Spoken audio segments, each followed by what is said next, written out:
Peace, peace. May all be well with you.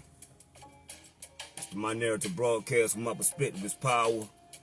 And I'm your magical, mystical, mythical brother, the holy alchemist Raju the First. How y'all feeling? Hope y'all feeling good. I came to broadcast life to those who like me, you dig? This ain't for nobody else but those who like me, who growing or who done matured and you're thinking. You know, it's 2026 and a lot of the old cycles don't work no more, you know. So today, I'm going to give you your homework. I'm going to give you your meditations, you know, so you can continue to flourish, so you won't get caught in the damnation of the past, you dig? You know, for sure, for sure. So check it. Today we're going to talk about being scripturally eclectic. We're going to talk about being scripturally eclectic. You dig? So what does eclectic mean? Or what is an eclectic? Okay? Eclectic is a person who derives ideas, style, or taste from a broad and diverse range of sources. Say that again. An eclectic is a person who derives ideas, style, or taste from a broad and diverse range of sources. Let's get some more ideas about what eclectic means. Eclectic, denoting or belonging to a class of ancient philosophers who selected doctrines from various schools of thought. So, we got to be scripturally eclectic in 2026 and beyond. We got to get serious about our proper knowledge of self. Got to get serious about our understanding of the universe. Got to get serious about what we call life and death. You know, and it's important that we do that and practice these things and meditate on these things. So, let me read something to you. Talking about being spiritually eclectic. Let me read something and tell you why I say this. One of the most distressing predicaments any earnest, open-minded spiritual seeker might face is the sheer difficulty of choosing from among the bewildering diversity of religions and spiritual teachings available.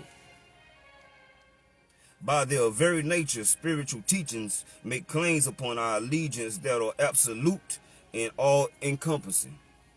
Adherents of a particular creed are prone to assert that their religion alone reveals the final truth about our place in the universe and our ultimate destiny. They boldly propose that their path alone offers the sure means to eternal salvation. If we could suspend all belief commitments and compare the competing doctrines impartially, submitting them to empirical tests, we would have a surefire method of deciding between them, and then our ordeal would be over. But it isn't that simple. Rival religions all propose or presuppose doctrines that we cannot directly validate by our personal experience. That means you got to use your faith. We're going to talk about that. They advocate tenets that call for some degree of trust. So as all their tenets and practices clash, we run up against the problem of finding some way to decide between them and negotiate their competing claims of truth. So, being spiritually eclectic, you understand, is what we need because, as the text say, one of the most distressing predicaments any earnest, open-minded spiritual seeker, that's you and me, you know, the gods and the goddesses and the lords, you know, we go off higher understanding. So any earnest, open-minded spiritual seeker might face is the sheer difficulty of choosing from among the bewildering diversity of religious and spiritual teachings. So it's a lot of religions, a lot of spiritual teachings, and they all say that they are the way to salvation, right? And we all have been witness to this. You know, a lot of us, we grew up in the South. A lot of original people in the South, we grew up in church. You know, we grew up in Christianity, and it claims that it's the only way, right? But see, These days and times, 2026 and beyond, the old systems do not work. They have proven to fail the world. They say love will heal the world. The world is still crazy. We're in a war right now, right? You know, they say this scripture works, that scripture works, but we still see the world in disarray. You dig what I'm saying? So right now, for those like me, we are called or charged to go higher now. We can't look back in the past to the old. We are in a new eon, not just a new year, a new eon, a whole new time. And if you know anything about eons and times, what happened eons ago is not readily in play right now as far as thinking. Some things last, some things don't, and so we have to get with the times so we can flourish, so we won't be in darkness. But check this out. So you say, well, I got to be spiritually eclectic. I grew up Christian, or I grew up Muslim, I grew up this all my life, and it's my family tradition. Let's read the text. Let's see what the text say about that. Do not go by oral tradition, by lineage of teaching, by hearsay, by a collection of texts, by logic, by inferential reasoning, by reasoned cognition, by the acceptance of a view after pondering it, by the seeming competence of a speaker, or because you think. But when you know for yourselves, these things are unwholesome, these things are blamable, these things are censored by the wise, these things, if undertaken in practice, lead to harm and suffering, then you should abandon them. So, at this day and time, we can't go by oral tradition. We can't go by lineage of teaching. We can't go by hearsay or a collection of texts, that we already know, because those systems are out of date. You dig? The original people, most of us grew up Christian, like I say, that's out of date. You understand? In order to go into the future, light as a feather, in order to go into the future in your godhood and hearing the supreme, it's time to go higher, right? And so, let me show you something right here. So this is going to deal with your faith, all right? So let's see what the text say about faith. Faith alone is insufficient, but it is the door to deeper levels of experience. Faith serves as a spur to practice. Practice leads to experiential understanding. Understand? So what we need is experiential understanding. So you don't need to use your faith just for, the religion that you grew up in. You just don't need to use your faith for the Bible. You need to use your faith for your life, to investigate, to meditate. Your faith is a tool to engage your meditation. You understand what I'm saying? Your faith is a tool to engage your meditation, which we must do. And we must do this as scriptural eclectics. We must be scripturally eclectic. That means we need to study the wise from all the corners of the world. We need to study the Americas. We need to study Africa. We need to study Asia. We need to study India. You understand? We need to study and be spiritually eclectic, original people. Understand? Because what we once had does not work.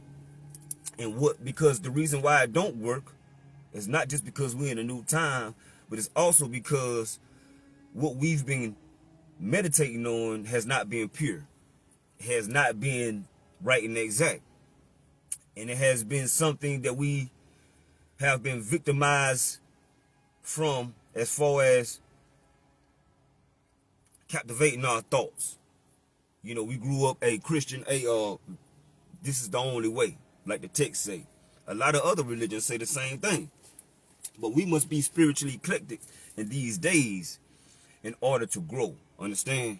We must do this thing. Now, let me speak on this to the original people, to the original man.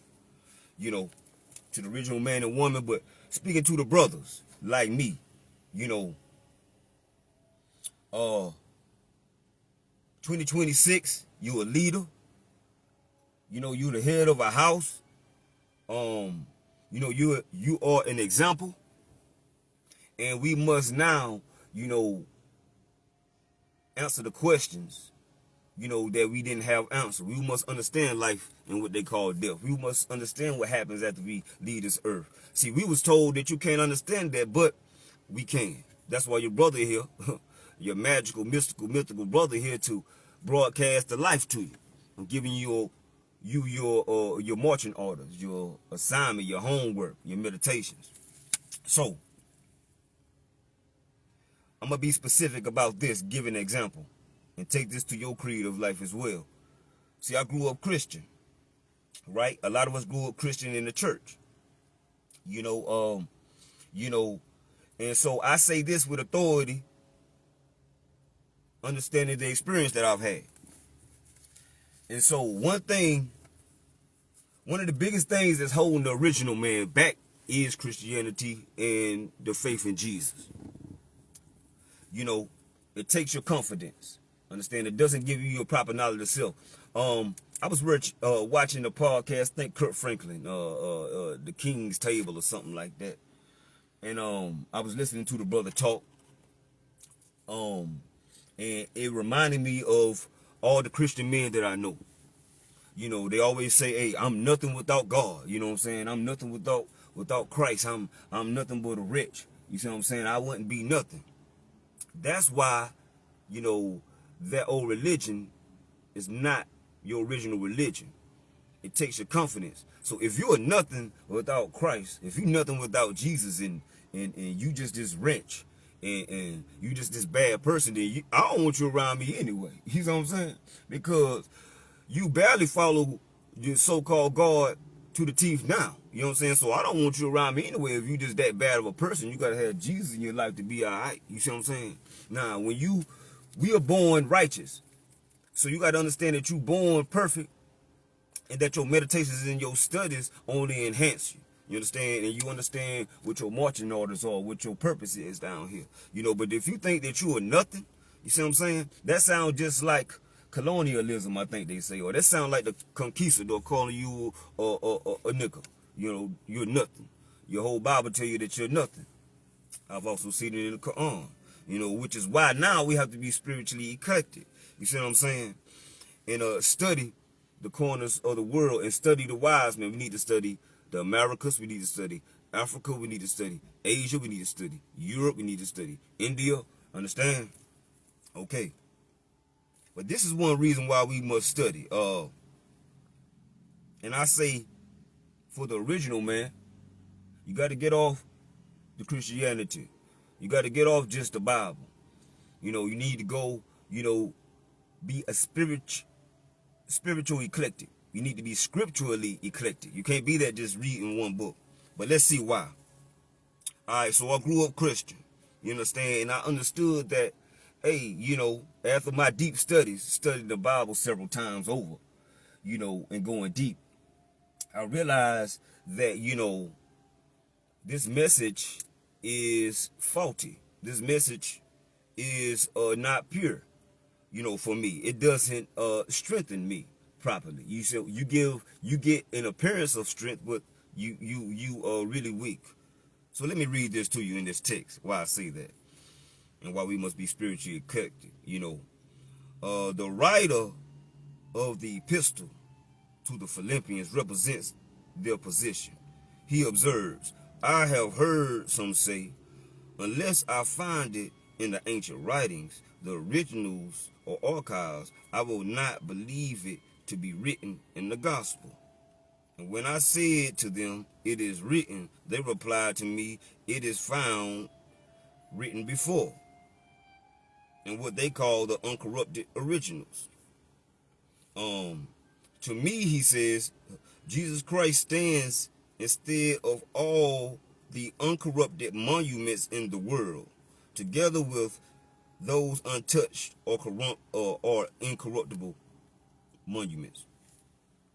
What this passage is saying is that we have been given a mindset to say, you know, Jesus Christ stands instead of all the uncorrupted monuments in the world. What monuments are they talking about? They're talking about all the civilizations of the wise men. You see what I'm saying? They're saying nothing matters but the Christ. And he came after a lot of all these other civilizations was here and had their wise men in speaking supreme knowledge. You know what I'm saying? So it says, to me, he says, Jesus Christ stands instead of all the uncorrupted monuments in the world, together with those untouched or incorruptible monuments. His cross, his death, his resurrection, and the faith which is in him. The same standpoint was occupied by others. They say, to us, the preaching of the gospel is a new beginning, from which we date all things, beyond which we neither desire nor are able to inquire. It says, to us, the preaching of the gospel is a new beginning, from which we date all things, beyond which we neither desire nor are able to inquire. It said they don't even desire to know what happened before this gospel. Understand? They don't even want to know what happened before. If there were other wise men, if there are other civilizations, they don't want to know the totality. They don't want to be spiritually eclectic. Understand? Or whatnot. Let's read on. Nevertheless, the fact remains to be faced that the gospel of Christology, understand, it's really called Christolatry, understand, was written before. Nevertheless, the fact remains to be faced that the gospel of Christolatry was written before with a totally different rendering. See, the gospel was written, or this text was written with a totally different rendering. And that the sayings, dogmas, doctrines, types, and symbols, including both the cross and the Christ, did not originate where we may have first made acquaintance with them. Let me read that again. Nevertheless, the fact remains to be faced that the gospel of Christolatry or Christianity was written before with a totally different rendering, and that the sayings, dogmas, doctrines, types, and symbols, including both the cross and the Christ, did not originate where we may have first made acquaintance with them. Understand? It was written before in the books of the secret wisdom. It was written before in the types which are here traced from the lowest root to the highest branch. It was written before in the incorruptible records of the past. That's why we must study the past. Inscribed on the starry heavens. It was written in the heavens. Understand? We need to understand the foundation of where these doctrines come from. Don't get the cut version. Get the uncut version. Get the pure. That's why we must be spiritually eclectic. The truth is that the real origins of the cult, here called Christology rather than Christianity, have never yet been reached. The true origins have never yet been reached, however suspected, because of the supposed new beginning in human history. See, when Christianity came, these people started a new beginning in human history, like a new eon, a new time, so they didn't want to know anything that happened beforehand. Not just that they didn't want to know, they didn't want you to know. They want to say history starts here. This is why we must be scripturally eclectic. Let me read that again. The truth is that the real origins of the cult, here called Christolatry rather than Christianity, have never yet been reached, however suspected, because of the supposed new beginning in human history, which was taken for granted by those who knew no farther. See, if you don't know no farther, you take it for granted. You like, well, this is how the world began, like in the Bible. You take it for granted.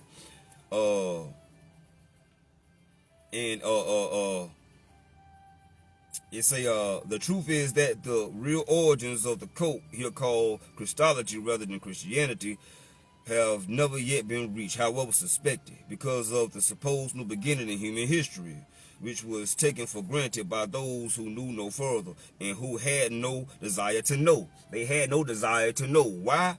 These people who constructed this religion, Christianity, why did they have no desire to know? Because they were creating their own rendition of supreme wisdom that they wanted to use for themselves to control other people. So they want to let you know, hey, this is how the world started with the Bible. Understand?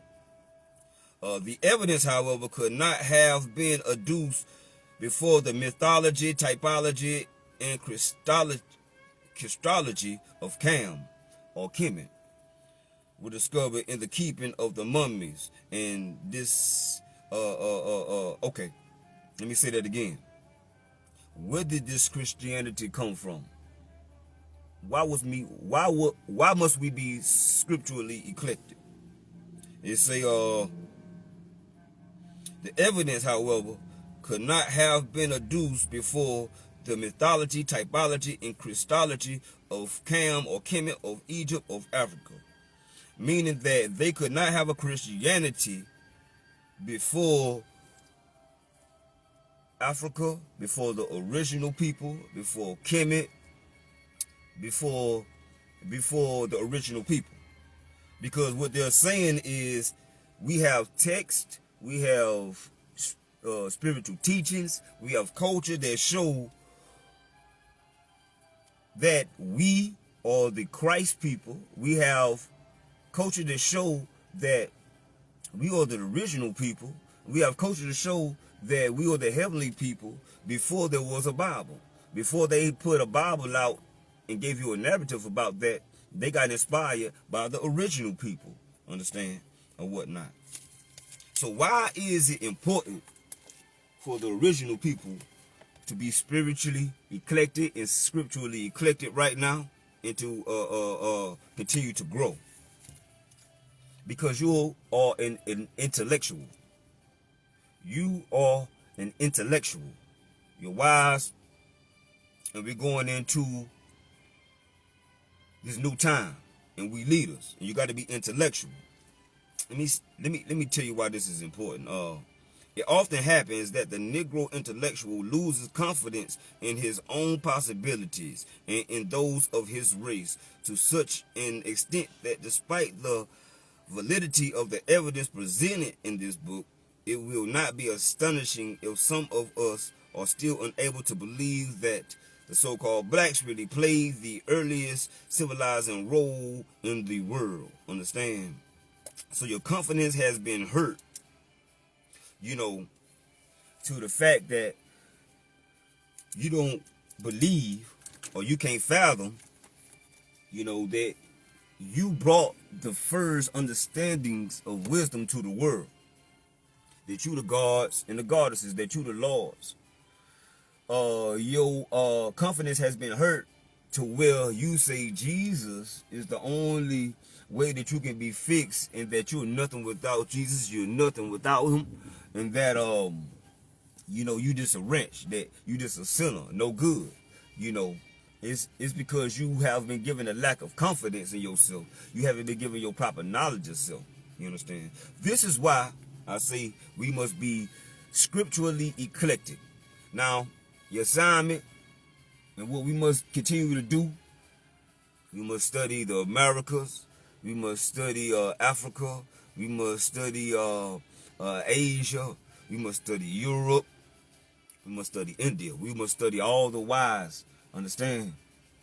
And if you've been on the Bible or the Quran for eons, go to something new. Don't start with that. Understand? Meditate on what we talked about, on how, each religion say that it is the absolute way. But be scripturally eclectic. Study them all. Study them all. And the reason why the original man, I'll leave you with this and I digress. The reason why the original man and woman and people need to study them all is because we from all over the earth. Asia, you've been in Asia, you've put wisdom in Asia, you've put wisdom in the Americas, you've put wisdom in Africa, you've put wisdom in Europe, in India, and all these scriptural texts are yours. But you've been made to think that they aren't yours. And I will tell you from experience that, once I studied more, I found more scriptural texts that I'm more fond of than the Bible, and they helped me more than the Bible. Understand? Or whatnot. They help increase my meditations, you know, way more than the Bible, and broaden my perspective and make it powerful. Understand? Or whatnot. So with that said, I'm not gonna ramble. Happy New Year. It's 2026 and beyond. It's a 10 year. 10 stands for knowledge, the 1, and the 0 stands for knowledge add-on cipher. Understand? So that's why I'm coming to you now saying be scripturally eclectic for the 1 in this year. That's the knowledge. And knowledge add-on cipher.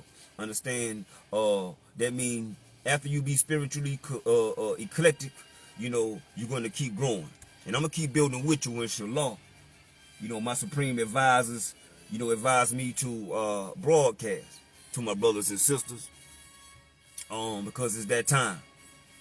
But like I say, may all be well with you. This is my narrative broadcast. With my perspective is power. Better yet, with my perspective is God.